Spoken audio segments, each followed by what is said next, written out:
પિયુષભાઈ દેસાઈ. પિયુષભાઈ દેસાઈનો પિયુષભાઈ દેસાઈ. પિયુષભાઈ દેસાઈને આપણે જોરદાર તાળીઓથી વધાવીએ.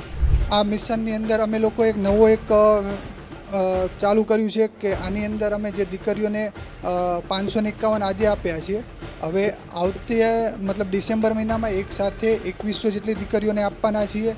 એ પણ ટૂંક સમયમાં એની જાહેરાત થઈ જવાની છે તારીખની, એટલે દરેકે સાથ સહકાર આપજો.